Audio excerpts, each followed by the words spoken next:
আসসালামু আলাইকুম বন্ধুরা, আপনারা দেখতে পাচ্ছেন এখন আমরা দিঘিচর ঘাটে আছি।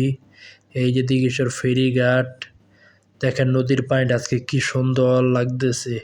পানি জোয়ার আইছে নদীর, দেখেন পানিটা কি সুন্দর।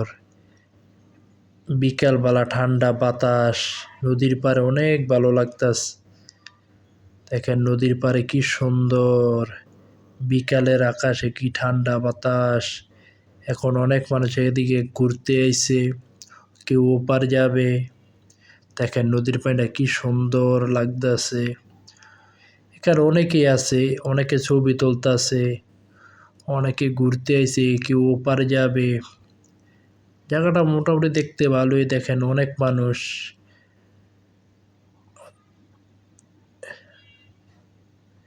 অনেকে ছবি তুলতেছে, অনেকে পানির ভিতরে হাঁটতেছে। আর দেখেন ট্রলার ওপার যাচ্ছে দিঘিচর।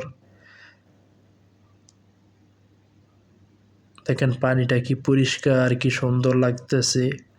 অনেক বাচ্চারাও পানির ভিতরে হাঁটতেছে।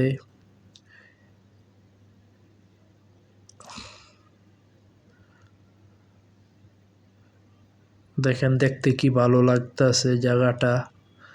আর এই যে ফেরিটা এখন ওপার যাবে। এখন আমরা দিঘিচর ঘাটটা ঘুরে ঘুরে দেখতেছি যে ঘাটের কাছে অনেক দোকান আছে। এই যে ঘাটের মসজিদ, এখানে অনেক ধরনের খাবার আছে, অনেক মুড়ি, নানান পদের খাবার।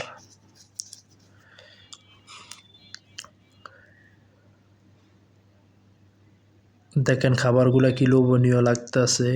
আর এর পাশে আছে যে ইটের ভাটা, ইটের ভাটার অনেক বড়, দেখতে ভালোই। নদীর পাশে, এক পাশে নদী, আরেক পাশে ইটের ভাটা, দেখতে মোটামুটি ভালোই লাগতেছে। আর বিকালবেলা নদীর পাড়ে ঠান্ডা বাতাস, আকাশটা দেখতে সুন্দর লাগতেছে। ইটের ভাটা, অনেকে ঘুরতে আইছে এখানে বিকালবেলা, তো অনেকে বইসা রইছে ঠান্ডা বাতাসের ভিতরে নদীর পার। আর ইটের ভাটারও অনেক বড়, মোটামুটি ভালোই বড়।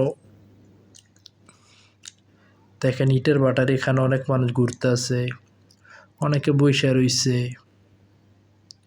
আর আকাশটা দেখতেছেন কি সুন্দর লাগতেছে, বিকালের আকাশ।